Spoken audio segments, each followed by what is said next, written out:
Hello everyone and welcome to Unwine with Janet. Have you ever had a fruit that you thought had gone bad, but it's actually perfect to make a tasty item? Well, banana is one such fruit. Today I'll be making for you banana fritters. We usually have it for breakfast, but it can also be enjoyed as a dessert along with your favorite ice cream. The fritter tradition stems all the way back to West Africa, where frying in deep oil was and still is one of their major cooking techniques. There are many ways to make banana fritters, but today you'll be learning one of the easier methods. So come let me show you how we do it.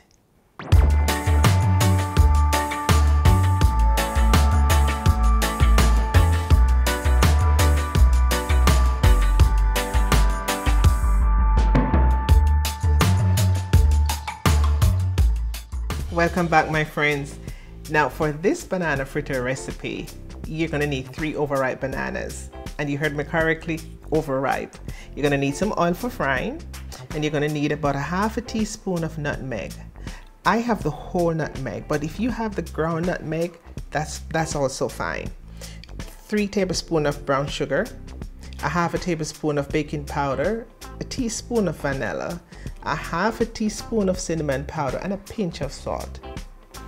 As you can see, these bananas are extremely soft, and that makes them more sweeter.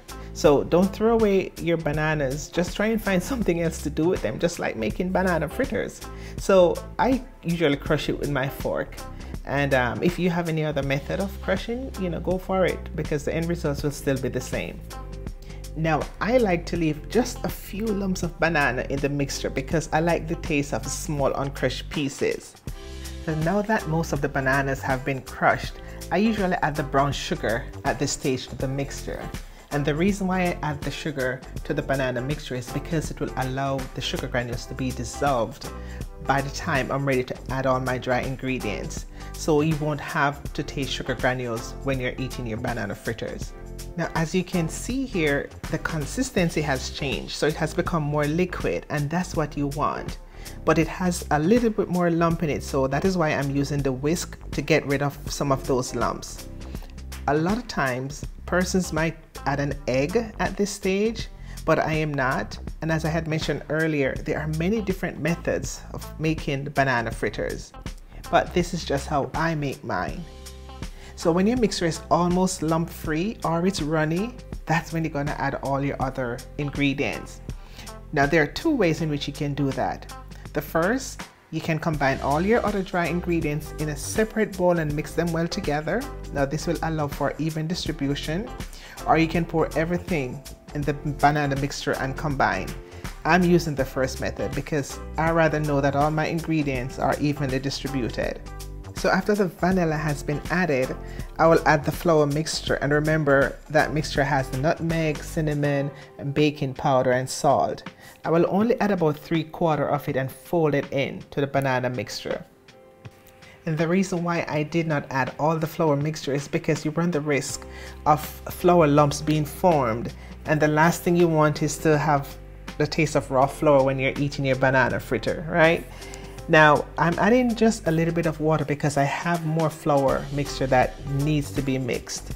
And that's how you do it. You add a little bit of flour mixture, then a little bit of water, and then you stir.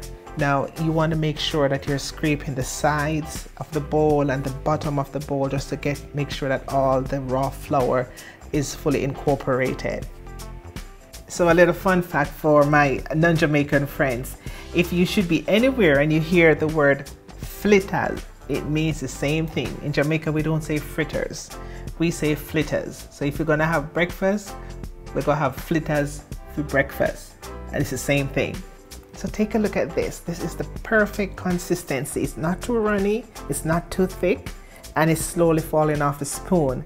And as you can see, the bottom of the bowl, there's no raw flour that's like lingering anywhere there. So now we're ready for frying.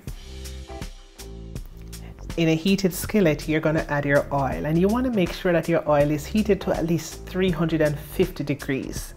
So how I test my oil, if it's hot, I would dip a little bit of the batter, and if it floats, then it means that the oil is ready.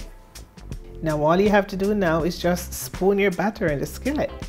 So because I use a little baking powder, mine will increase in size. So if you should use baking powder, don't overload your spoon with the batter, or else you won't have enough space in the skillet when they get to their desired size. So keep that in mind.